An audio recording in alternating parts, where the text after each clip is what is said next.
C'est un constat. Certains films semblent défier le temps et traverser allègrement les générations. On peut s'interroger. Est-ce la réalisation? Est-ce un scénario exceptionnel? Est-ce la personnalité des acteurs? Est-ce la musique? Est-ce le thème traité? Sans doute tout cela à la fois. Cependant, il est quasi certain que la place de la musique dans le 7e art tient un rang de tout premier plan. Hormis le cas assez exceptionnel du désormais célèbre film Les Oiseaux d'Alfred Hitchcock, dans lequel il n'y a aucune musique du début à la fin, et qui compte sans doute dans les exceptions qui confirment la règle, la musique joue un grand rôle, pour ne pas dire un rôle prépondérant dans la perception que l'on a des images. Si c'est la force de l'image, c'est peut-être tout autant, voire plus encore, la force de la musique qui génère la charge émotionnelle de certaines séquences et qui participe au succès et à la qualité d'un film. En cela, le film constitue un tout lorsque les talents s'imbriquent. L'image et la musique s'associent alors pour magnifier l'instant. Si le spectateur ne dissocie pas nécessairement les deux composantes, à coup sûr, il est touché lorsque ces deux composantes s'accordent avec bonheur.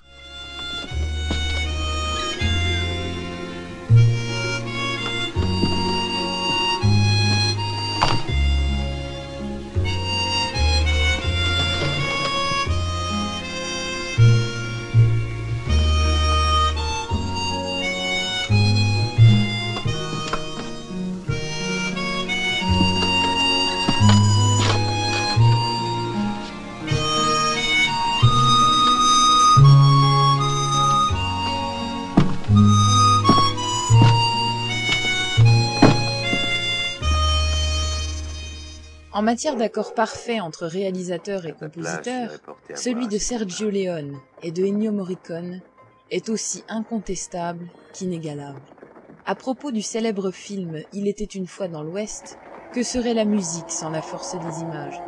Mais que serait le film sans la musique?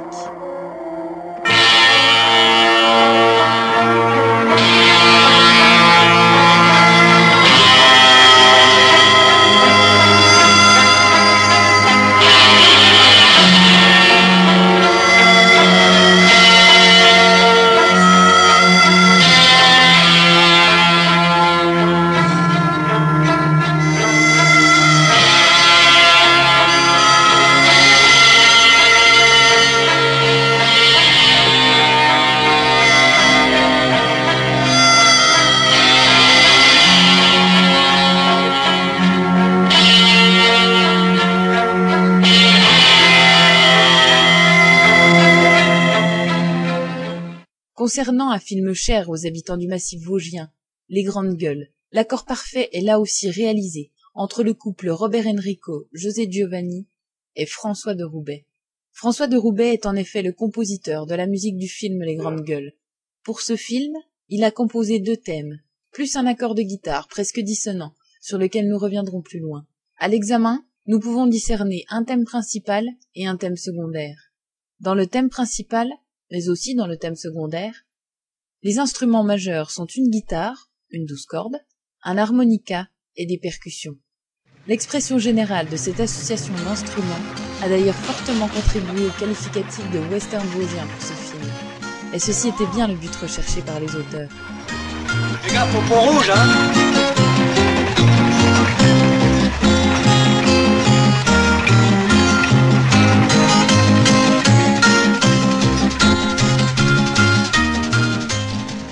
Il est intéressant de voir avec quel talent François de Roubaix a utilisé et décliné ses thèmes tout au long du film, pour les adapter à l'ambiance des différentes scènes.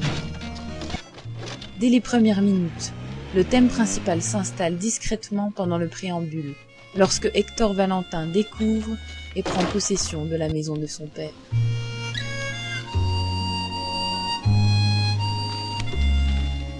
Puis, des percussions imposent un rythme et le thème prend alors toute sa dimension pendant le générique et les vues sur le fonctionnement du haut fer. Il est indéniable que le jeu des percussions, celui de la guitare, puis celui de l'harmonica, colle à la perfection aux images, aux mouvements et à l'ambiance.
Le thème est ensuite adapté à maintes reprises pour des ambiances variées.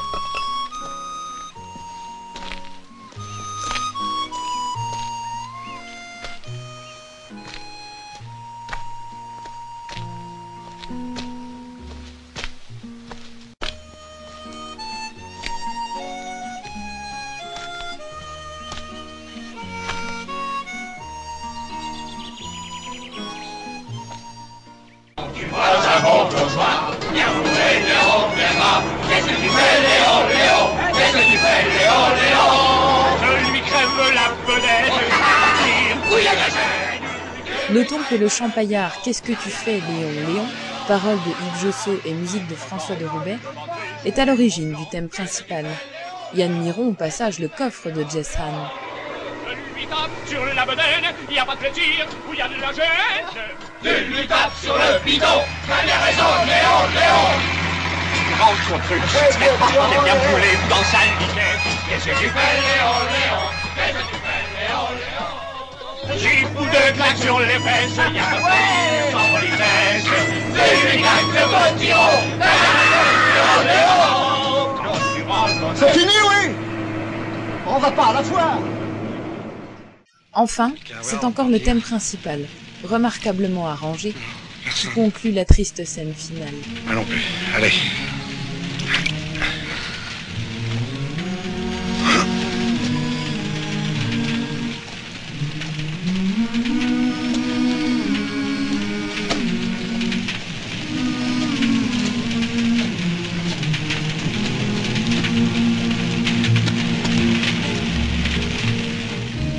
Alors.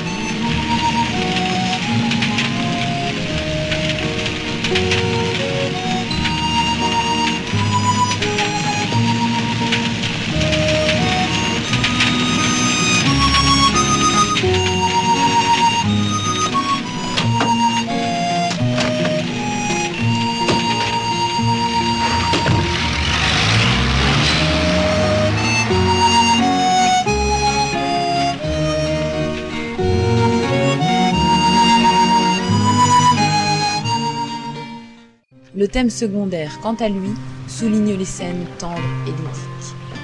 Il y a quelqu'un? Bonjour monsieur. Bonjour mademoiselle. Vous pourriez peut-être me renseigner? C'est ce même thème qui accompagne le galop de cheval de Marie Dubois sur les sommets des Hautes-Vosges et qui devient valse de la fête des bûcherons.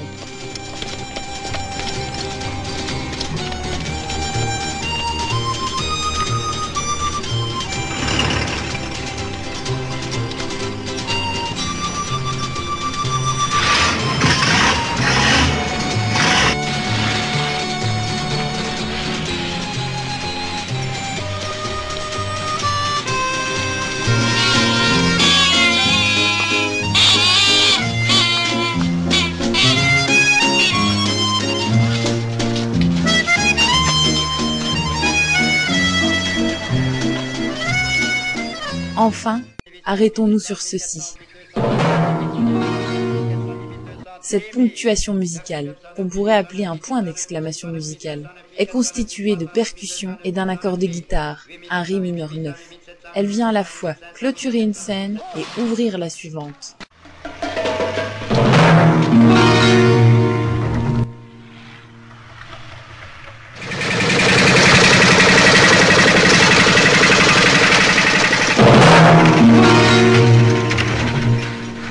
Je suis très content. Ils ont l'air très gentils. Reichmann arrive lundi par le quart de 7 heures. Incontestablement, François de Roubaix a su servir avec génie la cause du film Les Grandes Gueules. Un film réalisé en 1965 et dont on peut dire, sans se tromper, qu'il continue à franchir allègrement les générations. En témoignent les scores d'audience réalisés par ce film à chaque rediffusion télévisuelle. Comme dans les plus grands films, le talent du compositeur de la musique y est déterminant. François de Roubaix, disparu prématurément et tragiquement en 1975, était un avant-gardiste talentueux, instrumentiste touche-à-tout, précurseur dans l'utilisation d'une musique mêlant traditionnelle et électronique. Il n'aura malheureusement exercé son art que pendant 10 ans. Tombé dans l'oubli, Il est depuis quelque temps redécouvert par nombre de musiciens et d'artistes, dont certains n'hésitent pas à le qualifier d'Ennio Morricone français. François de Roubaix obtint, à titre posthume, un Oscar pour la musique du film Le Vieux Fusil. Il est l'auteur de nombreuses autres musiques de films. L'Ashkumun, Le Samouraï, Dernier domicile connu, Adieu l'ami, L'Homme orchestre et bien d'autres encore. Il a également beaucoup composé pour des séries télévisées. Les Chevaliers du Ciel, ou bien Le Commissaire Moulin par exemple. Au fait, et ça vous dit quelque chose ?